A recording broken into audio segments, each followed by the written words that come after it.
ಹೇಳ್ತಾರೆ. ಚಿಕ್ಕಪ್ಪ ಅಪ್ಪ ಎಲ್ಲ ಜಗಳ ಆಡ್ಕೊಂಡು ಹೋದ್ರು ಅವರು ಬರ್ತಾರೆ ಒಳಗಡೆ ಸಹ ಕುಟುಂಬನ. ಬರೀ ಇಷ್ಟಕ್ಕೆ ನಮಸ್ಕಾರ ಇಲ್ಲ, ಸಪರಿವಾರಣ. ಅಲ್ಲಿಂದ ಮುಂದಕ್ಕೆ ಇನ್ನೊಂದು ಹೆಜ್ಜೆ ಹೇಳ್ತಾರೆ, ಏನು ನಮ್ಮ ಮನೆಯಲ್ಲೆಲ್ಲ ಇರ್ತಾರಲ್ಲ ಆಳು ಕಾಳುಗಳು, ಅವ್ರಿಗೂ ಎಲ್ಲ ಸೇರಿಸಿ. ಅಷ್ಟೇನಾ? ಇಲ್ಲ, ದ್ವಿಪದ ಚತುಷ್ಪದ ಸಹಿತ 2 ಕಾಲು 4 ಕಾಲುಗಳ ಪ್ರಾಣಿಗಳಿಗೂ ಒಳ್ಳೆಯದಾಗಲಿ ನಮ್ಮ ಮನೆಯಲ್ಲಿರೋದು.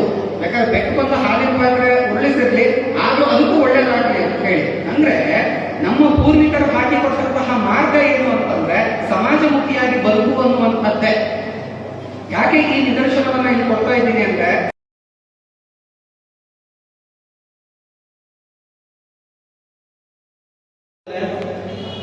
ಒಂದು ಇದನ್ನ ಗಮನಿಸಬೇಕು.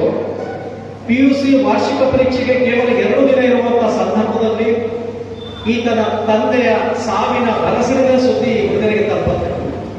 ಆದರೂ ಕೂಡ ಎದೆಗುಂದದೆ ತನ್ನ ತಂದೆಯ ಸಾವಿನ ಸಂಕಟದ ಸೂತಕದ ನಡುವೆಯೂ ಕೂಡ ಎಕ್ಸಾಮ್ ಅನ್ನು ಬರೆದು 600 ಅಂಕಗಳಿಗೆ 395 ಅಂಕಗಳನ್ನು ಪಡೆದು ಪ್ರಥಮ ಸ್ಥಾನದಲ್ಲಿ ಯಾಕೆಂದ್ರೆ ಹೇಳ್ತಾ ಇದ್ರು ಮಾನಸಿಕ ಸದೃಢತೆ ಬಹಳ ಮುಖ್ಯ ಮನುಷ್ಯನಿಗೆ ಅಂತ. ಮಾನಸಿಕ ಆರೋಗ್ಯ ಮುಖ್ಯ.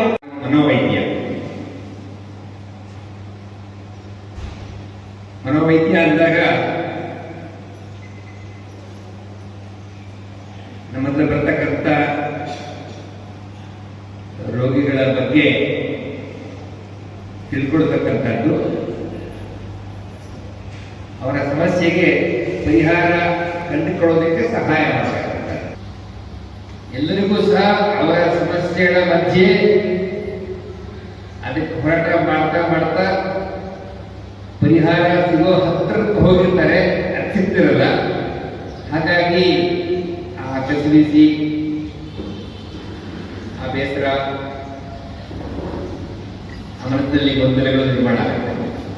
ಹಾಗಾಗಿ ಅವರ ದಡದವರೆಗೆ ಬಂದರೆ ದಡಕ್ಕೆ ಮುಗಿಸೋ ಕೆಲಸ ಮಾತ್ರ ನಾವು ಮಾಡ್ತಕ್ಕಂಥದ್ದು.